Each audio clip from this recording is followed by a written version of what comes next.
మిథున రాశి వారి 2025 ఉగాది రాశి ఫలితములు. వీడియోలోకి వెళ్ళే ముందు వీడియోకి లైక్ చేయండి, ఛానల్ని సబ్స్క్రైబ్ చేయని వాళ్ళు సబ్స్క్రైబ్ చేయండి. బృహస్పతి ఈ సంవత్సరం ఉగాది నుండి అంటే 14/5/2025 వరకు వృషభంలో ఉంటాడు. దీంతో మిథున రాశి వారికి రుణ ప్రయత్నాలు తొందరగా ఫలిస్తాయి. స్థానచలన సూచనలు ఉంటాయి. శుభకార్యాల మూలంగా ధనవ్యయం అధికమవుతుంది. ప్రయాణాలు ఎక్కువగా చేస్తారు. అనారోగ్యం ఏర్పడకుండా జాగ్రత్త అవసరం. గురువు అంటే 15/5/2025 నుండి 19/10/2025 వరకు, తిరిగి 6/12/2025 నుండి సంవత్సరం చివరి వరకు మిథునంలో ఉంటాడు. దీంతో మిథున రాశి వారికి వృత్తి ఉద్యోగ రంగాల్లో ఆలస్యంగా అభివృద్ధి ఉంటుంది. ఆకస్మిక ధన నష్టం కలిగే అవకాశాలు ఉంటాయి. ఏ విషయంలోనూ స్థిర నిర్ణయాలు తీసుకోలేకపోతారు. అనుకోని ఆపదల్లో చిక్కుకోకుండా, గౌరవ మర్యాదలకు భంగం వాటిల్లకుండా జాగ్రత్త పడుట మంచిది. గురువు 20/10/2025 నుండి 5/12/2025 వరకు కర్కాటకంలో ఉంటాడు.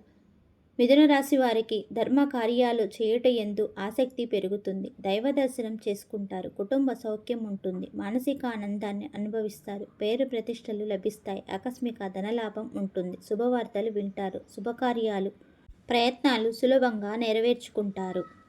శని ఈ సంవత్సరం ఉగాది నుండి సంవత్సరం చివరి వరకు మీనంలో ఉంటాడు. దీంతో మిథున రాశి వారికి ఇతరులను ఇబ్బంది కలగజేసే పనులు మానుకోవాల్సి వస్తుంది. వృత్తిలో ఇబ్బందులు అధిగమిస్తారు. మీరు చేసే ప్రతి పనిలో వ్యతిరేక ఫలితాలు కలగకుండా జాగ్రత్త అవసరం. నూతన కార్యాలు ప్రారంభించకుండా ఉంటే మంచిది. ధైర్య సాహసాలతో నూతన కార్యాలు ప్రారంభిస్తారు.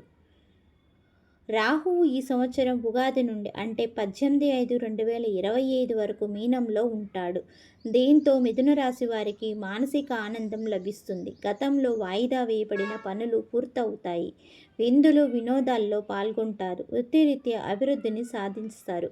కుటుంబ పరిస్థితులు సంతృప్తికరంగా ఉంటాయి. కొన్ని జటిలమైన సమస్యలను పరిష్కారం లభిస్తుంది.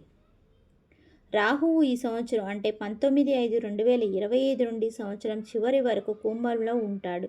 దీంతో మిథున రాశి వారు తలచిన కార్యాలు ఆటంకాలు ఎదురవుతాయి.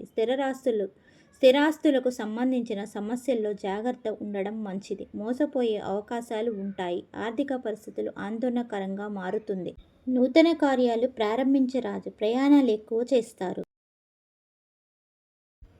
కేతువు ఈ సంవత్సరం ఉగాది నుండి అంటే 18/5/2025 వరకు కన్యలో ఉంటాడు. కుటుంబ విషయాలపై అనాసక్తితో ఉంటారు. గృహంలో మార్పులు జరిగే అవకాశాలున్నాయి. తలచిన కార్యాలు ఆలస్యంగా నెరవేరుతాయి. కొన్ని కార్యాలు విధిగా రేపటికి వాయిదా వేసుకుంటారు. స్త్రీలతో జాగ్రత్తగా ఉండడం మంచిది. కేతువు అంటే 19/5/2025 నుండి సంవత్సరం చివరి వరకు సింహంలో ఉంటాడు. నూతన వ్యక్తులను నమ్మి మోసపోరాదు. సంఘంలో అప్రతిష్టలు రాకుండా జాగ్రత్త పడటం మంచిది. ప్రయత్న కార్యాలకు ఆటంకాలు ఎదురవడంతో ఇబ్బంది పడతారు. దైవ దర్శనానికి ప్రయత్నిస్తారు. రుణ ప్రయత్నాలు ఆలస్యంగా ఫలిస్తాయి. సోదర వైరం కలిగే అవకాశం ఉంటుంది. మిథున రాశి వారు మరింత శుభ ఫలితాలు పొందడం కోసం గురు దక్షిణామూర్తి సూత్రాన్ని పఠించండి. దక్షిణామూర్తి ఆలయాలకు అభిషేకం వంటి చేసుకోవడం మంచిది. శనగలను నైవేద్యంగా ఆలయంలో పంచిపెట్టండి. నవగ్రహ పీడాహార సూత్రాన్ని పఠించండి.